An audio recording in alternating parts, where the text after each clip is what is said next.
రాష్ట్ర అభివృద్ధి, రాష్ట్రం యొక్క ఆదాయం ఆకాశం వైపు చూస్తే రేవంత్ ఏడాది అర్థంలో అది నేల వైపు చూస్తా ఉంది.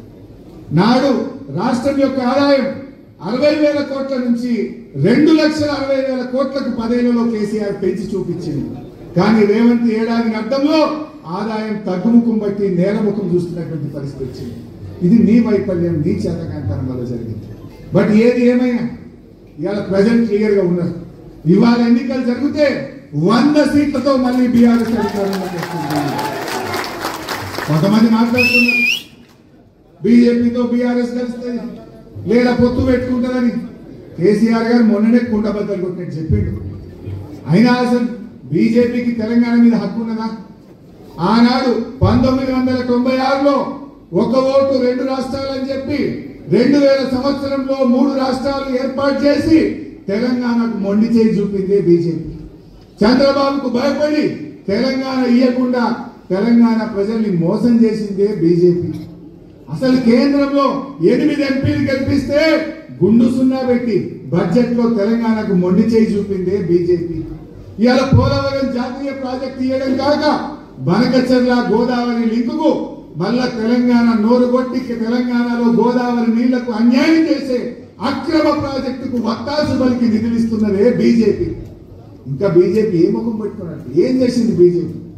ఓ జాతీయ ప్రాజెక్ట్ ఇచ్చిందా? ఒక మెడికల్ కాలేజ్ ఇచ్చిందా? ఏం చేసింది బీజేపీ? తెలంగాణకు అన్యాయం చేసింది బీజేపీ.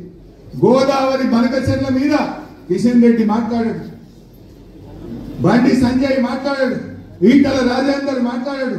ఎందుకు మాట్లాడరో నేను అడుగుతా ఉన్నా. ఆ బనకచెర్ల గోదావరి ప్రాజెక్టు తెలంగాణ అది శాపం కాబోతుంది. అది కడితే గోదావరి జలాల్లో తెలంగాణకు తీవ్రమైనటువంటి నష్టం జరుగుతుంది. ఈ కాంగ్రెస్ దద్దమ్మ ప్రభుత్వాన్ని కృష్ణా నదిలో మొన్న 65 టీఎంసీ తక్కువ వాడింది. మన హక్కును కూడా వాడుకునే తెలివితేటలు లేవు. గోదావరి బనకచెర్ల ప్రాజెక్టు ఆపే విషయంలో ఇవాళ రాష్ట్రంలో కాంగ్రెస్ ప్రభుత్వం పూర్తిగా ఫెయిల్ అవుతున్నటువంటి పరిస్థితి ఉన్నది. బట్ ఏది ఏమైనా బీఆర్ఎస్ ఉన్నది, మేము వదిలిపెట్టాం.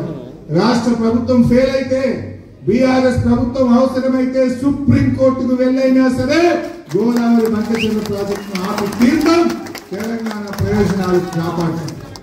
బీజేపీ నాయకులారా, తెలంగాణ మీద ప్రేమ ఉంటే వెంటనే గోదావరి బనకచెర్లను ఆపండి, తెలంగాణ ప్రయోజనాలు కాపాడండి అని చెప్పి నేను ఈరోజు డిమాండ్ చేస్తా ఉన్నా.